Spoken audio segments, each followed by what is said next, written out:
Hey guys, what's going on? It's Obezgaming back again with another video, and today we have got our second player review of FIFA 22, and it is going to be Raheem Sterling. So we'll take a look at his in-game stats, see how he performs and how he feels in-game, and then we'll justify whether he's worth a price tag of what is currently looking to be about 60,000 coins. So jumping right in and taking a look at the card information to start with, he is 5'7" with high medium work rates, he's right-footed with 4-star skills and 3-star weak foot. So the weak foot leaves a little bit to be desired, but I mean 3 stars are okay. You wouldn't want to be doing too much crossing or shooting with that, but for short passing that should be absolutely fine. 4-star skills is nice, and also obviously with it being Raheem Sterling, he does actually have a custom body type, which is obviously quite similar to the lean body type, but if not slightly better. But jumping into the stats now, he has had a slight downgrade on both pace and dribbling from his previous card last year. He was 93-90, so that is quite harsh on Sterling, I think. But he has had a shooting upgrade. Looking at the stats themselves, he's got 91 pace with a huge acceleration at 95. Decent shooting stats, good finishing. Shot power is a little bit low at 78, so you'd probably be going for a hunter to boost that and max out the pace. Passing's good, if not superb. Yeah, 83 short passing's going to be decent. 79 crossing's a little bit low for a winger. Dribbling's superb. 94 agility, 93 balance, 90 reactions. All the ones that count there are really key and really good stats. You know he's going to feel really nice and agile on the ball. Defending on a player like Sterling we don't care about whatsoever. And 79 stam for a gold card it isn't too bad.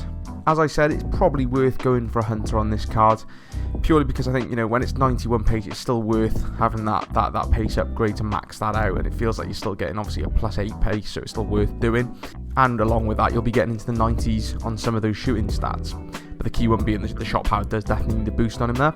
He does also have the flare trait, which is a nice touch for those skill passes and such. Let's jump into a game and see how he performs compared to his stats. So I think first thing to note here is that inverted wingers like Sterling, so left wingers that are right-footed and right wingers that are left-footed, are going to be extremely OP this year, just because of how good time finesse shots from outside the box are. So having decent players in wide areas that can cut in onto their strong foot and whip them in is going to be a big bonus, so I think Sterling is going to be a very meta player this year. With that being said, I was still pleasantly surprised with the 3-star weak foot. It didn't seem to be too debilitating. He was still making decent crosses and passes with his left foot, and that was one of my worries when looking at the stats of this card, so it's nice to have that reassured. He plays very much how you'd expect with him being a nippy winger, good dribbling, and I know that this year people are complaining quite a lot that dribbling, especially left-stick dribbling, isn't quite as OP as it was last year. But I think with a player like this you can get away with it more than most, because he is extremely agile and has got great feet, and as you can see in quite a lot of these clips, I did manage to get to the byline and weave my way through teams quite a lot with him. And with that, obviously the 4-star skills just add to that already decent dribbling stat. Speaking of the dribbling, and I'm not sure if it's his body type, but I was really pleasantly surprised by how difficult he was to knock off the ball. Very much like real life really. I think the low centre of gravity with him for his smaller body type, he was managing to keep the ball quite well and was able to ride quite a few challenges. That being said, I think he is sort of an out-and-out winger. I wouldn't really feel comfortable sticking him up front purely because of how small he is. His passing was decent. I mean, you know, you're not really going to be overcomplicating it too much with a player like this, I can't imagine. It's going to be a lot of quick, short passes, 1-2s up the line and in and around the box quite a lot. But for that, his short passing was absolutely fine, didn't have a problem with it whatsoever. And on to the key positive stat.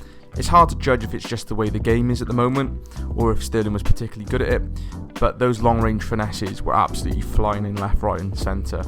Really decent at cutting inside, picking it out in the far corner and just whipping it over the keeper. He doesn't actually have the finesse shot trait either, so I was actually really pleasantly surprised by just how good they were. That might have a lot to do with the fact, you know, with the hunter his stats are very, very good. And with the style of shot that a finesse is, I'm not sure shot power is as important as, you know, your sort of standard through on goal, banging it towards goal sort of shot. So I think both the meta really suits Sterling and Sterling really suits the meta, both in terms of his stats and what works in the game at the moment. If I had to pick out sort of 2 negatives with this card, I mean the one would be Stam. I did find him getting tired. He was needing to be whipped off by about the 75th, 80th minute because, you know, the sprinting power had gone with that 79 Stam. And furthermore, I know I've mentioned it already, but the 3-star weak foot just makes it, you know, a little bit one-dimensional in the sense that people really do expect you to cut inside. And if you do get to the byline, you know, in a lot of the clips you see, I'm sort of forced to drive towards goal rather than just being able to deliver the ball, because although the short passing was decent with his left foot, I wasn't particularly confident with trying anything too outrageous with it. So finally, looking at his price, he's at 60k at the moment, so he's sort of bridging that gap between Saint-Maximin and then, you know, your really top tier players like your Rashford, just your Manes and your Sons. And I think that's about fair, to be honest with you. I think, you know, he's going to be better than a Saint-Maximin. I know he doesn't have the 5-star skills, but his overall stats in terms of his shooting, his passing are a lot better. But he's not in that top category of players like the super OP Rashfords or your Manes or your Sons. So I think the sort of price point is very fair for him. The 60k will probably drop as the game comes out, but I imagine everyone will. So I think in terms of where he sits, it's fair. So that brings me to the end of the video, guys. I hope you enjoyed, and I hope that's helped you make a decision on Sterling. If you did enjoy, please leave a like and subscribe, and I'll catch you in the next one. Peace.